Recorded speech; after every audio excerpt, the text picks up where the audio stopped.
Hi, this is Mrs. Zukowski, and in this screencast, we're going to work on factoring trinomials where the leading coefficient is a positive 1. Before we get started, I want to review the FOIL method with you. The FOIL method is 4 multiplications when you're multiplying a binomial times a binomial, and F reminds you to do first term times first term, in this case x times x, to get x squared. The O reminds you to do the outside multiplication, which in this case is x times negative 2, which gives you negative 2x.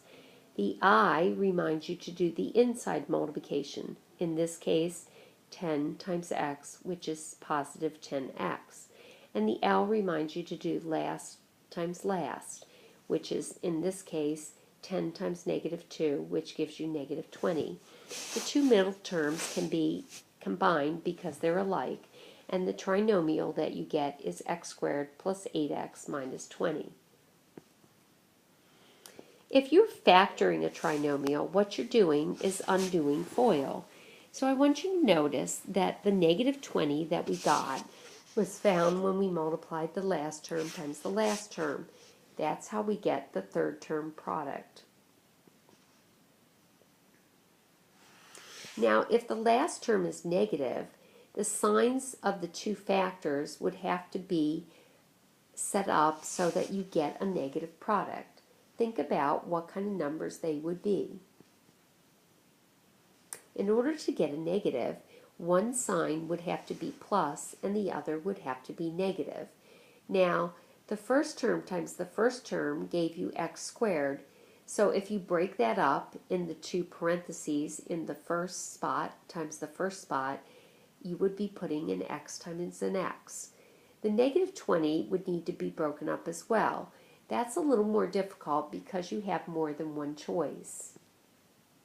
If we look at the factors of 20, we have 1 times 20, 2 times 10, and 4 times 5. We choose 2 times 10 because negative 2x and a positive 10x would equal positive 8x, which is our middle term. Now I want you to think about factoring x squared plus 7x plus 12. The sign of the third term is positive. There's two ways that we could get a positive number, by multiplying a positive times a positive or a negative times a negative. When the third term's positive, you're going to look at the sign of the middle term to choose, either plus plus or minus minus for your signs. In this example, the middle term is positive, so we're going to choose plus plus. X squared will be broken up as x in the first parentheses and x in the second parentheses. Now for 12, you have three choices, 1 times 12, 2 times 6, and 3 times 4. We're going to choose the 3 and the 4 because 3x plus 4x gives us 7x, which is our middle term. Factoring the trinomial x squared minus 10x plus 16, we start with our signs. Because the last term is positive, I know I need same signs. The middle term is negative, so I choose to put in negative, negative. 16 has three choices for factors, 1 times 16, 2 times 8, and 4 times 4. I'm choosing the 2 and the 8 because negative 2x plus negative 8x gives me negative 10x, which is my middle term. And then the x's go in the remaining spots. So my two factors are x minus 2, and that gets multiplied times the other factor, x minus 8. Steps to factor. First, you're going to set up your parentheses. Then you look at the third term to decide whether you need same or different signs. If you choose same signs, you got to look at the middle term to decide if it's going to be plus plus or minus minus. After you have your signs in your parentheses, you're going to break up the first and third term of your trinomial.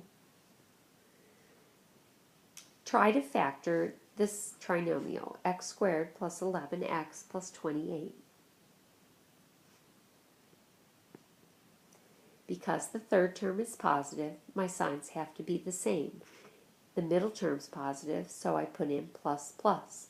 The choices for 28 are 1 times 28, 2 times 14, and 4 times 7. The correct one to choose would be the 4 and the 7 because 4x plus 7x gives me 11x, which is my middle term. Now factor m squared plus 4m minus 32.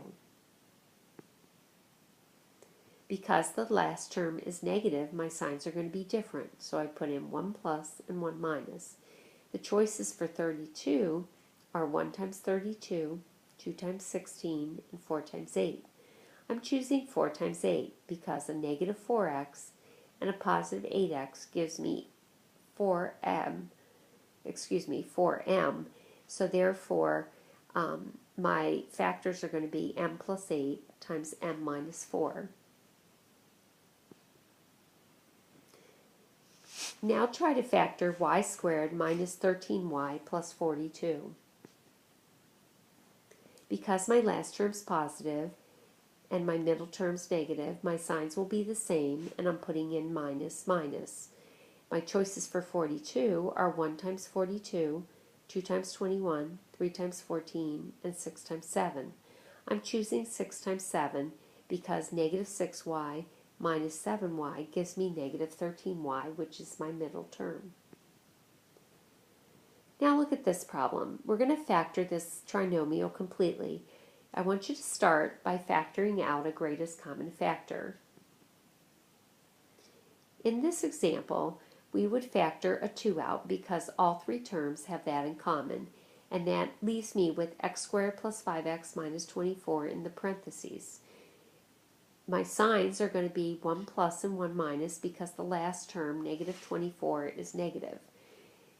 My choices for breaking up 24 are 1 times 24, 2 times 12, 3 times 8, and 4 times 6. I'm choosing 3 and 8 because positive 8x and minus 3x gives me positive 5x. Don't forget that there's a 2 in your final answer because we had that as one of our factors before we did factored the trinomial.